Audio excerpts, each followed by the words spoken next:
Hola, mi nombre es Yairis Guardiola y hoy vamos a hablar del caso de la Corte Interamericana de Derechos Humanos del señor José Agapito Ruano Torres contra la República El Salvador en sentencia del 5 de octubre del 2015. A continuación iniciaré con las circunstancias fácticas del caso.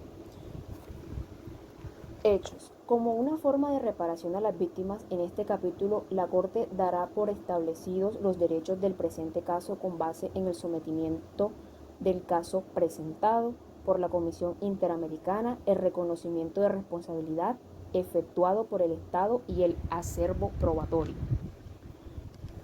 El 22 de agosto del año 2000, aproximadamente a las 19:15 horas, en circunstancias en que el señor Jaime Ernesto Rodríguez Marroquín se encontraba conduciendo un autobús de transporte colectivo desde la ciudad de San Salvador a la ciudad Tonacatepeque, tres personas que iban a bordo del mismo apuntaron con arma de fuego al cobrador de dicha unidad.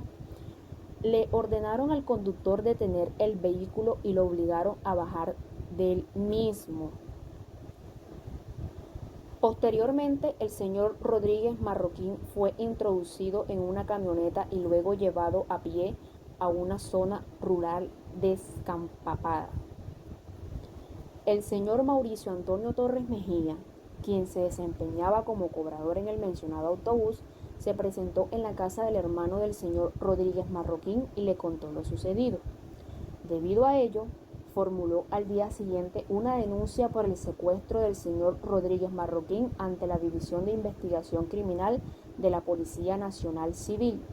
Asimismo, el 23 de agosto del año 2000, los secuestradores llamaron a la familia del señor Rodríguez Marroquín para exigir dinero a cambio de su liberación. El 26 de agosto del año 2000, el señor Rodríguez Marroquín fue dejado en libertad por los secuestradores. En días siguientes, debido a amenazas recibidas telefónicamente, les hizo entrega de la suma de 50.000 colones. En base a estos hechos, se vincula al señor José Agapito Ruano Torres, que a continuación describiré. El 9 de octubre del año 2000, la División de Investigación Criminal de la Policía Nacional Civil entrevistó a Francisco Javier Amaya Villalta, quien se encontraba privado de la libertad por la comisión del delito de extorsión en contra de un cooperativista, y manifestó tener información sobre el secuestro de Jaime Ernesto Rodríguez Marroquín, puesto que también había participado en el mismo. En el transcurso de su declaración en la sede de la Unidad de Delitos Especiales de la Fiscalía General de la República, mencionó a las personas que habrían participado en el secuestro, individualizándolas por su nombre y apellido. Asimismo, se refirió a un individuo a quien únicamente conocía como Chopo. El señor Amaya Villalta describió al Chopo como un individuo de 24 años de edad y de 1.555 metros de estatura, quien residía en el Cantón Colón de Guazapá. Siendo así, el 10 de octubre del año 2000, el investigador encargado del caso y colaborador, ambos de la División de Investigación Criminal de la Policía Nacional Civil, se apresaron en el Departamento de Registro e Historial Policial a fin de obtener fotocopia certificada del expediente personal de dos agentes policiales indicados como posibles autores del delito, y se dirigieron a las alcaldías municipales de las ciudades de Guazapá, Tonacatepeque y San José Guayabal, a fin de recabar los documentos de identidad de las demás personas individualizadas como presuntos partícipes del secuestro del señor Rodríguez Marroquín. El 12 de octubre del año 2000, habiendo verificado la información aportada por el señor Amaya Villalta, la Fiscalía General de la República solicitó al Juzgado de Paz de Tonacatepeque que se aplicara el criterio de oportunidad de la acción pública a su favor con el fin de prescindir de la acción penal en su contra, debido a su intención de colaborar en el esclarecimiento del secuestro del señor Rodríguez Marroquín, poniendo como condición la extinción de la acción penal, que realizara un retrato hablado de la persona mencionada con el sobrenombre El Chopo a fin de identificarlo. No se registra en el expediente judicial que se haya realizado dicho retrato hablado. Siendo así, En ese mismo día, el investigador encargado del caso y colaborador de la División de Investigación Criminal de la Policía Nacional Civil se trasladaron a diversos sitios a fin de verificar los lugares de residencia de las personas sindicadas como partícipes de los hechos al encontrarse en el caserío Colón de la ciudad de Guazapá. Trataron de obtener información sobre la identidad del individuo que únicamente se menciona como Chopo, donde obtuvieron la información que éste responde al nombre de Agapito Ruano y que al parecer reside en el caserío Nance Verde, barrio San José. El 13 de octubre del año 2000, el jefe de la Unidad Antisecuestros de la División de Investigación Criminal remitió oficio a la Alcaldía Municipal de Guazapá, utilizando copia del asiento de la cédula de identidad personal de Agapito Ruano. De conformidad con su cédula de identidad personal, el año 2000, José Agapito Torres tenía 24 años de edad y medía 1.72 metros.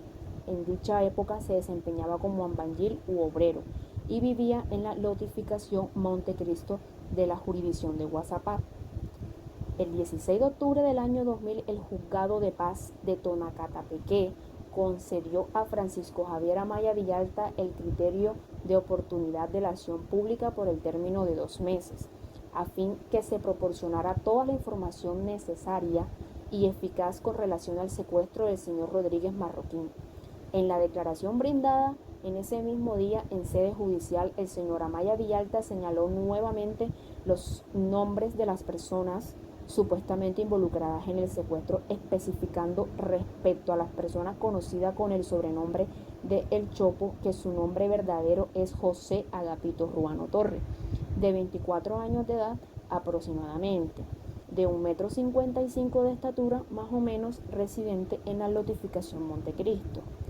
Con relación a esta declaración judicial, el agente judicial a cargo de la investigación del secuestro manifestó que Amaya Villalta entró en negociación con el fiscal, puesto que él era el que hacía las conexiones.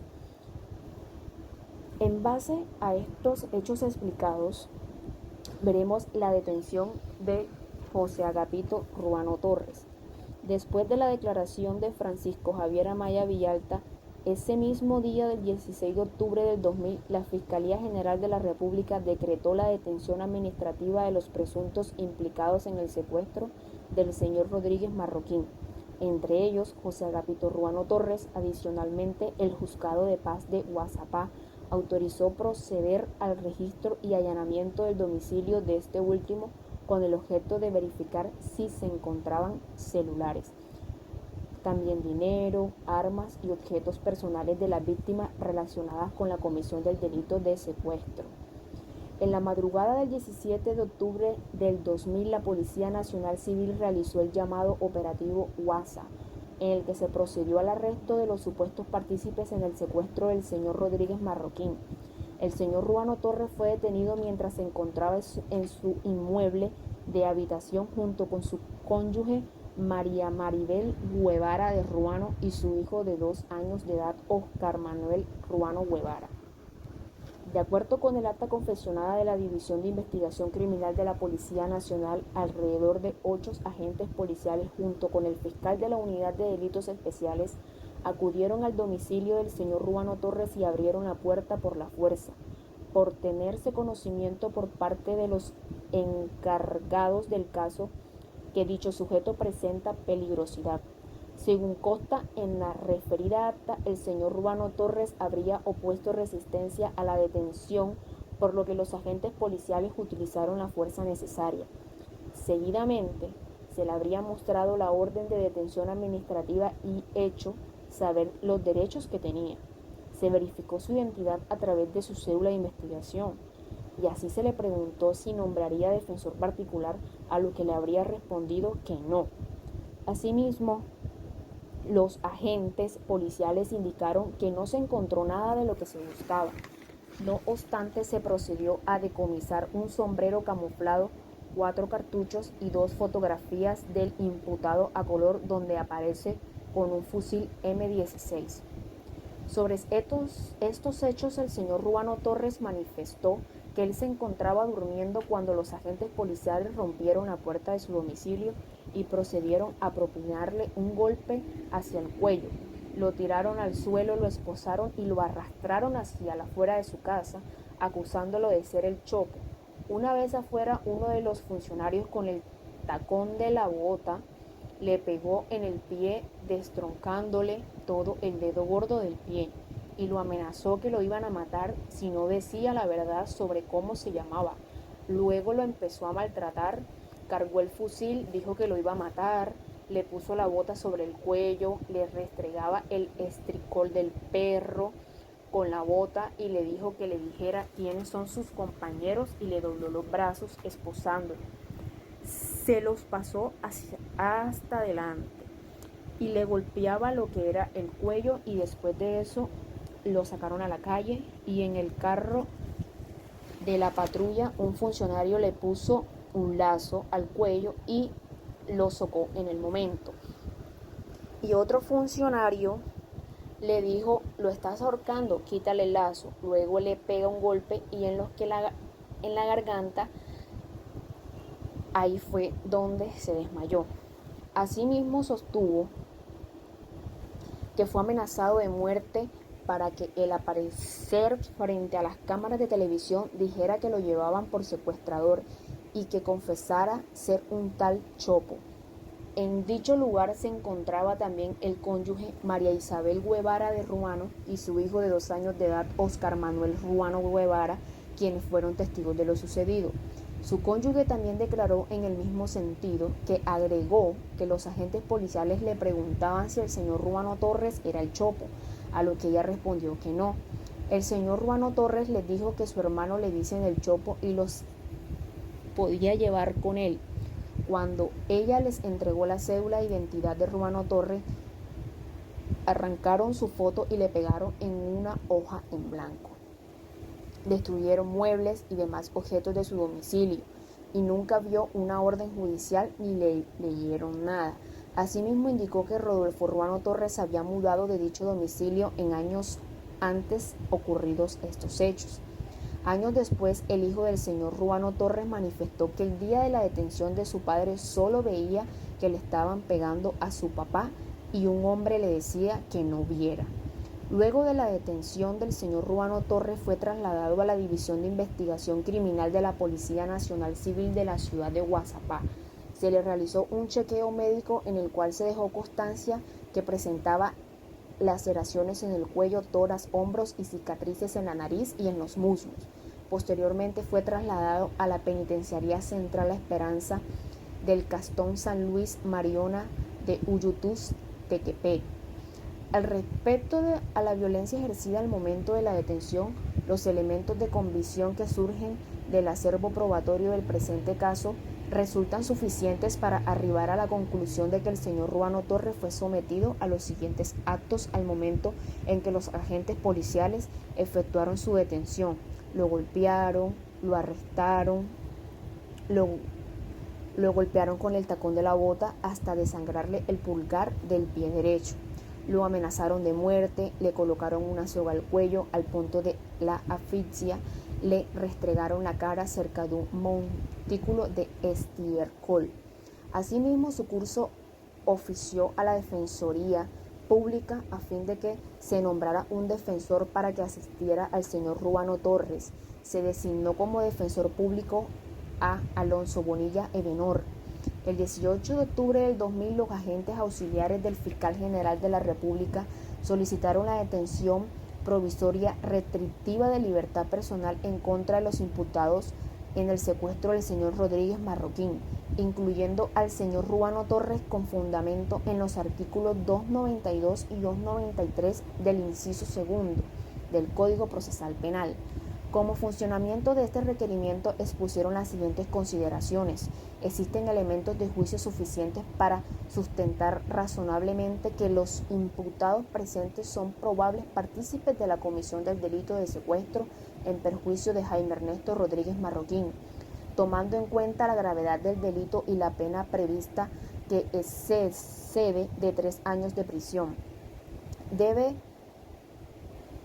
aplicarse como medida excepcional la detención provisional, ya que existiría un inminente peligro de fuga. Su intervención podría obstaculizar actos concretos de la investigación y así frustrar la instrucción del juicio.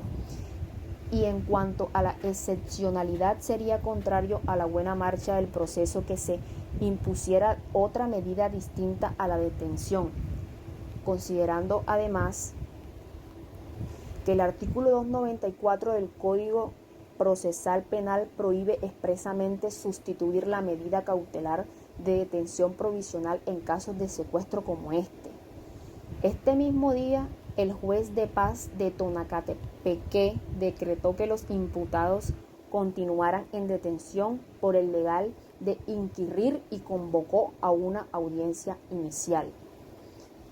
Siendo así, explicando estos hechos, el proceso penal sigue contra José Agapito Ruano Torres. Ese mismo día, el 20 de octubre del año 2000, se llevó a cabo una audiencia inicial ante el Juzgado de Paz de Tonacatepeque. Los defensores públicos Mario René Chávez Corbera y Soraya Melani Contreras fueron designados para asistir y presentar en la defensa técnica a José Agapito Ruano Torres y otros 4 imputados. La defensa solicitó el sobreseimiento definitivo de todos sus representados al considerar que no habían sido individualizados cada uno de los imputados y que no existía certeza respecto de su participación en el hecho. Conforme al acta de dicha audiencia, se les preguntó a los imputados si querían rendir su declaración sobre los hechos, a lo que ellos manifestaron, incluido José Agapito Ruano Torres, que se abstendiera de declarar. El Juzgado de Paz de Tonacatepeque desestimó la solicitud de la defensa, ordenó la instrucción formal de la causa y decidió mantener en detención provisional a todos los imputados para garantizar su presencia en la audiencia preliminar. En este caso del señor Ruano Torres se vio muy claramente evidenciado que una de las normatividades violadas en su proceso fue que el señor Ruano Torres no tuvo la garantía de un derecho fundamental, el cual sería el debido proceso, debido a que en ningún momento el señor Ruano Torres pudo acceder a una protección judicial digna y mucho menos se le permitió el derecho de que se le realizara su presunción de... Buenas, las pruebas del documental testimonial y pericial de este caso tenemos en cuenta un dato muy importante, y es que la Corte recibió diversos documentos presentados como prueba por la Comisión Interamericana.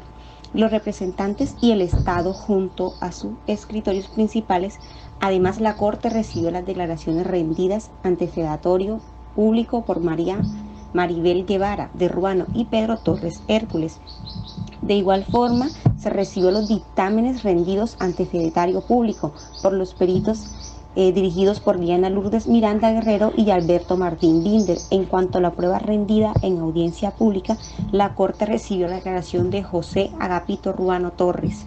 Continuamos con las pruebas periciales. Aquí está una admisión de la prueba, que en el presente caso, como en otros, el tribunal admite aquellos documentos presentados en la debida oportunidad procesal por las partes y la comisión, las cuales no fueron controvertidas ni objetadas.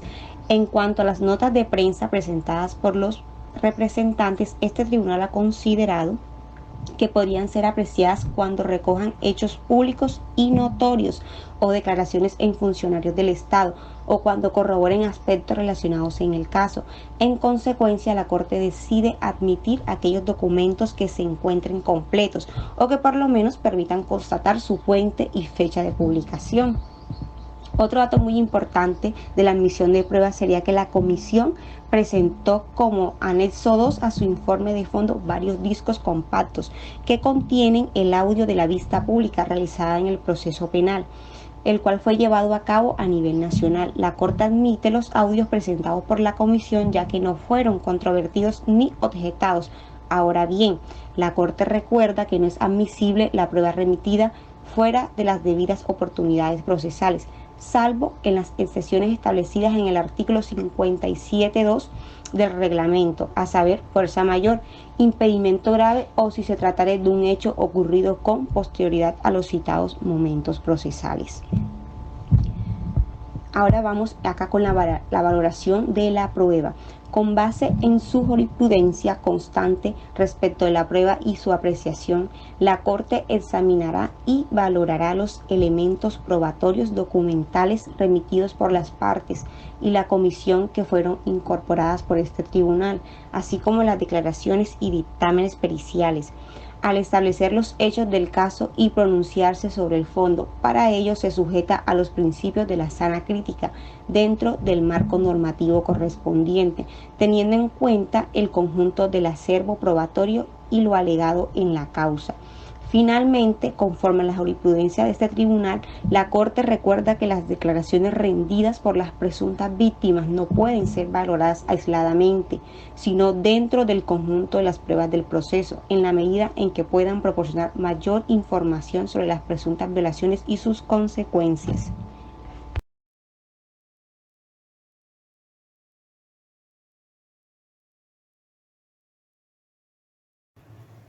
Hola, mi nombre es Humberto Escobar y a continuación le hablaré de los alegatos finales de las partes, como lo son el Estado, la representación de víctimas y la Corte Interamericana de Derechos Humanos. Iniciamos con el Estado, que manifestó que sostuvo que el señor Ruano Torres fue asistido desde su detención hasta la culminación del proceso por la defensa pública, agregando que ciertos recursos a su favor no fueron interpuestos por concluir la defensa, que los mismos no eran procedentes. Sin embargo, reconoció su responsabilidad y aceptó los hechos alegados en la representación del caso por la comisión en el informe de fondo. Por tanto, los representantes del señor José Agapito Ruano Torres manifestaron que éste no contó con la asesoría jurídica letrada idónea para enfrentar y confrontar de manera seria, efectiva, la incriminación que se reprochó en su contra, debido a que su defensa pública, técnica, subestima el actuar del señor Ruano Torres y omitió realizar acciones fundamentales que incidieron de manera determinante en el ulterior condena. En particular, no habría solicitado o instado la nulidad determinante del anticipo de la prueba, en la cual se señaló de manera directa al inculpado sin estar presente este último, como tampoco estuvo presente un abogado defensor particular o público que refutara tal señalamiento.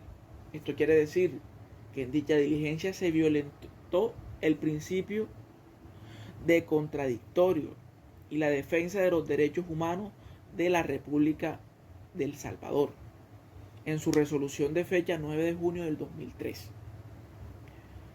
También manifestaron que otro acto de omisión por parte de la defensa pública habría sido instar a la nulidad de la diligencia de reconocimiento en rueda de personas e insistir en la admisibilidad de la declaración de Rodolfo Ruano Torres. Por lo tanto, estos representantes coincidieron en que la comisión en que el Estado violó el derecho de la defensa en perjuicio del señor José Agapito Ruano Torres. Ahora con relación a las consideraciones o alegatos finales que presentó la Corte, que a continuación le manifestaré. La Corte señaló que el derecho a debido proceso se refiere a un conjunto de requisitos que deben observarse en instancias procesales, a efecto de que las personas estén en condiciones de defender adecuadamente sus derechos ante cualquier acto del Estado adoptado por cualquier autoridad pública, sea administrativa, legislativa o judicial, que pueda afectarlos. Dice también que el debido proceso se encuentra, a su vez, íntimamente ligado con la noción de justicia, que se refleja en un acceso a la justicia no solo formal, sino que reconozca y resuelva los factores de desigualdad real de los justiciables. También el desarrollo de un juicio justo, la resolución de las controversias de forma tal que la decisión adoptada se acerque al mayor nivel de corrección del derecho. Esto quiere decir que se asegure en la mayor medida posible una solución justa. También manifestó que en términos convencionales, el debido proceso traduce centralmente las garantías judiciales reconocidas en el artículo 8 de la Convención Americana. La referida disposición convencional contempla un sistema de garantías que condicionan el ejercicio del ius puniendi del Estado, que buscan asegurar que el inculpado o imputado no sea sometido ante decisiones arbitrarias, toda vez que deben observar las debidas garantías. Por esto de los derechos constitucionales fundamentales, que se aseguren según el procedimiento de que éste se trate. El derecho al debido proceso. También en otra de las disposiciones, dicho instrumento internacional, tal como los artículos 7 y 25 de la Convención, contienen regulaciones que se corresponden materialmente con los componentes sustantivos y procesales del debido proceso. En el caso Cantoral Uamaní y García Santa Cruz versus Perú, que se refería a las ejecuciones extrajudiciales de líderes sindicales, la Corte Interamericana sostuvo que las existencias del artículo 8 de la Convención se extienden también a los órganos no judiciales que corresponda a la investigación previa al proceso judicial. Por lo tanto, desde el inicio de las primeras diligencias de un proceso deben concurrir las máximas garantías procesales para salvaguardar al derecho del imputado o procesado, el derecho a la defensa. Asimismo, deben concurrir los elementos necesarios para que exista un mayor equilibrio entre las partes, para que la debida defensa de sus intereses y derechos, lo cual implica, entre otras cosas, que rija el principio de contradictorio. También manifiesta que el derecho a la defensa es un componente central del debido proceso, que obliga al Estado a tratar al individuo en todo momento como un verdadero sujeto del proceso, en el más amplio sentido de este concepto que nos concita, y no simplemente como objeto del mismo. El derecho a la defensa debe necesariamente poder ejercerse desde que se señala a una persona como posible autor o partícipe de un hecho punible, y solo culmina cuando finaliza el proceso, incluyendo en su caso la etapa de ejecución de la pena. El derecho a la defensa se proyecta en dos facetas dentro del proceso penal. Por un lado, a través de los propios principios o actos del inculpado, siendo su exponente central la posibilidad de rendir una declaración libre sobre los hechos que se le atribuyen. Y por el otro,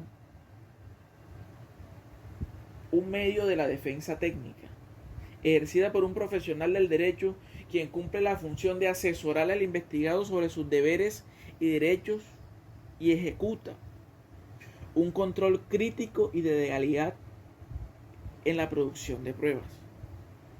La Convención Americana rodea de garantías específicas el ejercicio tanto del derecho de defensa material, por ejemplo, a través del derecho a no ser obligado a declarar contra sí mismo, consagrado en el artículo 8.2.g, o las condiciones bajo las cuales la confesión pudiera ser válida, si bien reza en el artículo 8.3, como de la defensa técnica, en los términos que se desarrollarán a continuación.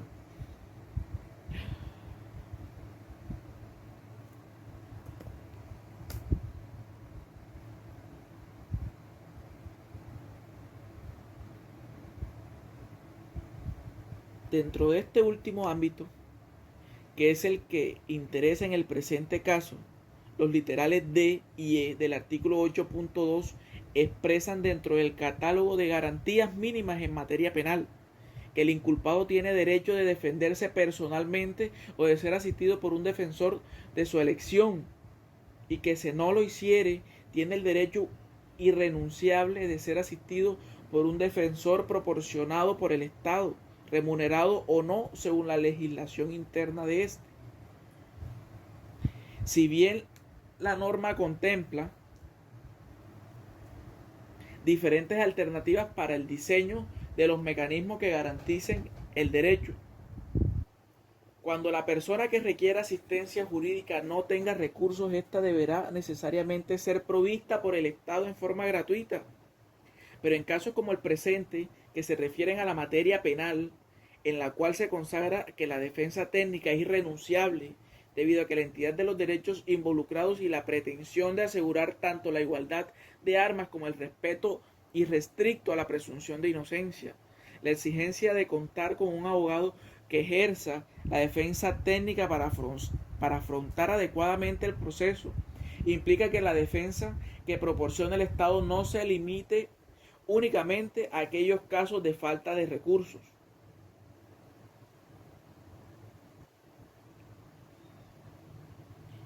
En esta línea, la Corte reconoce que un rasgo distintivo de la mayoría de los estados de la presente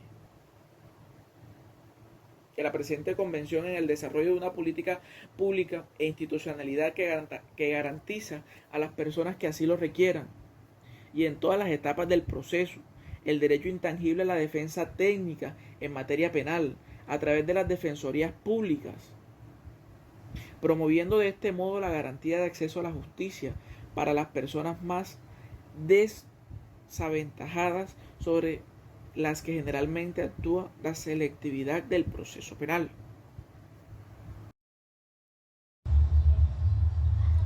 Puntos resolutivos. Por lo tanto, la Corte decide por unanimidad, número 1, aceptar el reconocimiento de responsabilidad efectuado por el Estado en los términos de los párrafos 15 al 37 de la presente sentencia. Declara por unanimidad que el Estado es responsable por la violación del derecho a la integridad personal y la prohibición de tortura, reconocidos en el artículo 5.1 y 5.2 de la Convención Americana sobre Derechos Humanos, en relación en el artículo 1.1 de la misma, en perjuicio de José Agapito Ruano Torres, en los términos de los párrafos 118 a 123 de la presente sentencia. 3. El Estado es responsable por la falta de garantías del derecho a la integridad personal, reconocidos en el artículo 5.1 y 5.2 en relación en el artículo 1.1 de la Convención Americana sobre Derechos Humanos, respecto a la obligación de investigar los actos de tortura en perjuicio de José Agapito Ruano Torres en los términos de los párrafos 124 a 125 de la presente sentencia. 4. El Estado es responsable por la violación de la presunción de inocencia reconocida en el artículo 8.2 de la Convención Americana sobre Derechos Humanos en relación al artículo 1.1 de la misma, en perjuicio de José Agapito Ruano Torres en los términos de los párrafos 126 a 135 de la presente sentencia. 5. El Estado es responsable por la violación de derechos a la protección judicial, reconocido en el artículo 25.1 de la Convención Americana sobre Derechos Humanos en relación al artículo 1.1 de la misma, en perjuicio de José Agapito Ruano Torres en los términos de los párrafos 136 a 139 de la presente sentencia. 6. El Estado es responsable por la violación de derecho a la libertad personal reconocido en el artículo 7.1, 7.3 y 7.6 de la Convención Americana sobre Derechos Humanos. En relación con el artículo 1.1 de la misma en perjuicio de José Agapito Ruano Torres en los términos de los parágrafos 140-146 de la presente sentencia. 7. El Estado es responsable por la violación del derecho a la defensa y ser oído con las mismas debidas garantías reconocidos en los artículos 8.1, 8.2d y 8.2e, con la Convención Americana sobre Derechos Humanos en relación al artículo 1.1 de la misma, en perjuicio de José Agapito Ruano Torres en los términos de los parágrafos 150-175 de la presente sentencia.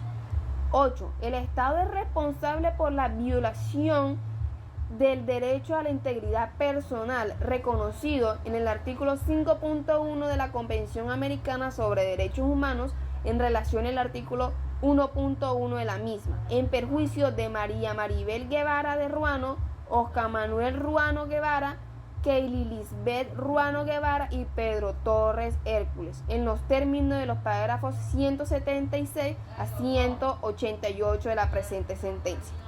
Y dispone por unanimidad que esta sentencia constituye per se una forma de reparación. 10. El Estado debe iniciar y conducir eficazmente en un plazo razonable la investigación y proceso penal de los actos violentarios del artículo 5.2 de la Convención cometidos en contra del José Agapito Ruano Torres para determinar las eventualidades, responsabilidades penales y en su caso ampliar eficazmente las sanciones y consecuencias de la ley prevea, en los términos de los parágrafos 197 a 199 de la presente sentencia. 11. El Estado debe, dentro de un plazo razonable, determinar por intermedio de las instituciones públicas competentes las eventualidades responsables de los funcionarios de la Defensoría Pública que constituyeron con su actuación a la violación de los derechos en perjuicio de José Agapito Ruano Torres y en la medida que corresponda ampliar las consecuencias que la ley prevea en los términos de los parágrafos 203 a 205 de la presente sentencia. 12. El Estado debe adoptar todas las medidas necesarias para hacer efectiva la declaratoria contenida en el parágrafo 211 de esta sentencia y por lo tanto dejar sin efecto todas las consecuencias de que la sentencia de condena fue emitida en el proceso penal número 77-2001-2 en contra de José Agapito Ruano Torres se derivan, así como las antecedentes judiciales o administrativos penales o policiales que existan en su contra a raíz de dicho proceso en los términos de los parágrafos 209 al 212 de la presente sentencia. 13. El Estado debe brindar gratuitamente a través de sus instituciones de salud especializadas y de forma inmediata, adecuada y efectiva el tratamiento psicológico y psiquiátrico, y así lo solicitan previo consentimiento informado, concluyendo el suministro gratuito de los medicamentos de efectualmente se requiera en los términos de los párrafos 215 al 216 de la presente sentencia. 14. El Estado debe otorgar becas en instituciones públicas salvañoras en beneficio de José Agapito Ruano Torres y sus familiares María Maribel Guevara de Ruano, Oscar Manuel Ruano Guevara, Keili Lisbeth Ruano Guevara y Pedro Torres Hércules, que cubran todos los costos de su educación hasta la inclusión de sus estudios superiores, bien sean técnicos o universitarios, en los términos de los párrafos 219 de la presente sentencia. 15. El Estado debe realizar las publicaciones indicadas en el párrafo 222 de la presente sentencia. 16. El Estado debe colocar una placa en un lugar visible que la sede de la unidad de Defensoría Pública con el propósito de despertar la conciencia institucional para evitar la repetición de derechos como los ocurridos en los presentes casos. En los términos del párrafo 225 en la presente sentencia. 17. El Estado debe implementar un plazo razonable con la respectiva disposición presuntoria, programas o cursos obligatorios y permanentes sobre los principios y normas de la protección de los derechos humanos, en particular las normas internacionales establecidas en los principios relativos a la investigación y documentación eficaces de la tortura y otros tratos o penas crueles, inhumanos, dirigidos al personal de la Policía Civil y de la Fiscalía General de la República en los términos del párrafo 229 a 231 de la presente sentencia. 18. El Estado debe reforzar un plazo razonable los sistemas de selección de defensorías públicos que aseguren la designación de personas que cumplen con los requisitos de idoneidad y capacidad técnica comprobada, como desarrollar controles a través de protocolos para asegurar la eficacia de la gestión de la defensa pública en materia penal en los términos del párrafo 234 de la presente sentencia. 19. El Estado debe implementar en un plazo razonable, si no existiera actualmente o en su caso, fortalecer los programas de capacitación como sistemas de formación continua dirigidos a los defensores públicos, lo cual deberán apoyar con las asignaciones presuntorias adecuadas en los términos del párrafo 235 de la presente sentencia. 20. El Estado debe pagar las cantidades fijadas en los párrafos 243, 245 y 251 de la presente sentencia por conceptos de indemnización de los daños materiales e inmateriales en los términos de los párrafos 260 y 265 de la misma. 21. El Estado debe reintegrar al Fondo de Asistencia Legal de Víctimas en la Corte Interamericana de Derechos Humanos la cantidad erogada durante la transmisión del presente caso en los términos de lo establecido en el párrafo 259 de esta sentencia. 22. El Estado debe rendir al tribunal un informe dentro del plazo de 1 año, contando a partir de la notificación de esta sentencia, sobre las medidas adoptadas para cumplir con la misma. 23. La Corte supervisará el cumplimiento íntegro de esta sentencia en ejercicio de sus atribuciones y el cumplimiento de sus deberes conforme a la Convención Americana sobre Derechos Humanos, y dará por concluido el presente caso una vez que el Estado haya dado aval cumplimiento a lo dispuesto de la misma. Y por último, como medida de reparación, la Corte Interamericana de Derechos Humanos en el año 2015 emitió una sentencia en la cual comprueba que El Salvador violó los derechos humanos y fundamentales del señor Ruano Torres, en la cual comprobó que al señor se le violaron ciertos derechos fundamentales, como lo fueron el derecho a la integridad personal, a la prohibición de la tortura y el derecho a la presunción de inocencia. También se le violó el derecho a una protección judicial digna y a la libertad personal.